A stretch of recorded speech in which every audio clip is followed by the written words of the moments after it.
Indonesia mirip loh dengan Malaysia karena podo Melayune, podo Islame gitu ya, banyak Jawa di sana juga. Tapi ternyata enggak. Indonesia, Malaysia itu bumi dan langit, dunia akhirat lah istilahnya begitu. Yang sama apa yang mirip dengan Indonesia? Thailand. Kenapa? Karena gerakan halal dan juga ekonomi syariah, Thailand itu sama Indonesia sama dari bawah, bottom up. Sementara Malaysia top down.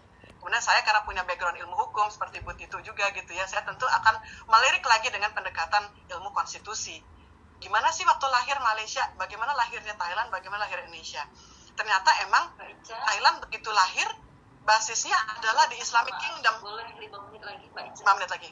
Nah, ketika Islamic Kingdom, maka semua basisnya adalah Islamic moral value, walaupun agama lain juga dilindungi di sana gitu. Sementara kalau kita kan basisnya adalah Pancasila, di mana semua agama kita adopt gitu ya, seperti itu. Nah, kemudian IMTGT yang kita miliki itu membuat kita juga sadar bahwa ternyata pada waktu sebelum 2014 kita itu in the middle of nowhere, nggak di mana. Jadi ketika ada perjanjian antara 3 negara ini untuk wilayah dan kesejahteraan, maka Indonesia yang hadir hanya MUI. Dan MUI itu bukan negara sebelum 2014. MUI adalah NGO atau LSM. Nah, baru 2014 MUI bukan lagi menjadi kuasi atau hybrid atau banci lah bahasa gaulnya gitu ya, tapi sudah menjadi negara. Dan kemudian urusan halal menjadikannya terwakilkan oleh BPJPH yang levelnya adalah Dirjen atau Eselon 1. Jadi ketika toh masih sudah jadi negara, ketika duduk sama-sama, ternyata memang Indonesia masih layernya ketiga. Malaysia, Thailand langsung kepada orang nomor 1 di negara masing-masing. Saikot di Thailand langsung ke Raja Thailand, Jakim di Malaysia langsung kepada Perdana Menteri. Indonesia, BPJPH masih pakai nunggu lagi peraturan Menteri Agama, masih nunggu lagi izin dari Presiden seperti itu. Jadi memang perjuangannya masih agak lebih berjuang lagi seperti itu. Nah, apa dong yang bisa dilakukan? Saya akan men-skip beberapa kasus ya, tapi saya lihat ini yang mungkin nanti bisa minta tolong Pak Sultan Emir ke Pak Wapres gitu ya, untuk ini loh, karena saya juga punya ilmu linguistik, jadi saya punya magister humaniora tuh dalam bidang English, tapi bukan sastra, tapi linguist ya, I'm a linguist as well. Nah, saya melihat dari sebuah jargon itu ada spirit loh, ada doa di sana. Contoh Malaysia. Di Malaysia, halal is permissible to be consumed by Muslims gitu loh. Jadi diizinkan, yang luar Muslim pasti boleh. Di Thailand, dan ini sudah diganti 2 tahun yang lalu, halal is for everyone. Jadi jamak atau plural, di atas juga plural. Sekarang menjadi for everyone. Nah, Indonesia, halal is my life, is very singular. Jadi dari sini ada kelihatan bahwa di Indonesia kok jangan-jangan hanya pilihan pribadi, bukan pilihan jemaah gitu loh, belum banyak-banyak seperti itu ya. Nah, terus saya akan skip di sini, tapi saya hanya melihat di sini, kenapa sekarang kita perlu, walaupun dianggap, oh ini cuma tren doang sih, Indonesia ikut-ikutan, biarin aja. Yang penting kan kita ada daripada nggak ada gitu ya. Muslims populations gitu ya, 2,8 ya miliar, dan ini the new young growing population dari INHART di IIUM ini saya dapatkan.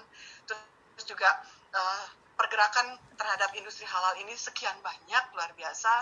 Apa aja yang besar? Ternyata memang yang besar adalah, kalau kita ngeliat, foods lumayan, services ini keuangan syariah. Nah ini yang di atas ini industri ini farmasi. Aku tutup aja dengan Bu Etika nih di atas. Tapi ternyata non-food, non-services ini besar sekali. Ini demand dunia. Dan lihatlah ini, aku perlu update lagi deh, mau minta data ke Mas Sultan Emir. Ini saya dapatnya dari INHART, dari AIUM. Yang coklatnya tua ini adalah produksinya sampai 10 tahun yang lalu, agak obsolete sih, udah kadaluarsa nih. Tapi lihatlah konsumsinya yang growing. Karena rupanya ini juga didukung oleh yang non-muslim. Jadi mereka sadar ketika mereka juga mengkonsumsi sesuatu yang halal, itu juga pasti baik gitu loh untuk mereka. Dan ini seperti yang tadi dari Mas Sultan Emir, saya dapat juga dari OIC gitu ya, dan kemudian bagaimana purchasing power, kemampuan daya beli kita orang muslim di dunia juga naik. Ini IMF, saya dapat dananya, dan halal produk gitu ya, tapi juga banyak yang lain. Cuman hospitality services ini sedang tidur sementara atau pingsan ya sejak pandemik ini. Tapi farmasi, food and beverage ini tetap nomor 1. Kosmetik itu juga ada, walaupun kosmetiknya bukan dekoratif tapi lebih kepada perawatan. Dan kemudian bagaimana halal super highway link gitu ya terhadap supply and chains-nya seperti ini. dan juga bagaimana ekosistem di Malaysia bisa kita benchmark, tapi kita jangan juga terlalu benchmark yang sudah too good to be true buat kita gitu ya. Kita coba lihat Malaysia deh, Thailand, karena Thailand itu jauh lebih dekat seperti kita. Nah, apa yang membuat perbedaan ini ketika kita ngelihat container management systemnya di Indonesia dan termasuk ports dan international sebagai halal key players itu belum sama, dan ini merek yang aku pikir Paragon bisa memproduksi, teknologinya juga nggak susah, alat semprotnya juga nggak susah, tapi ini yang membuat percepatan Malaysia menjadi niscaya, dan kita belum punya ini. Apa itu? 7 kali mencuci, 1 kali tanah, 6 kali air mengalir, itu diganti dengan cairan tahra, dan alatnya seperti ini, anak IPB juga bisa, ITB apalagi gitu ya. Nah, ini bisa didapatkan di sana dengan mudah, tapi kita bisa ganti Wardah gitu ya di Indonesia. Nah, seperti ini bisa kita kejar, tapi intinya adalah ada dukungan lebih dari negara untuk mengatakan bahwa ini penting gitu loh.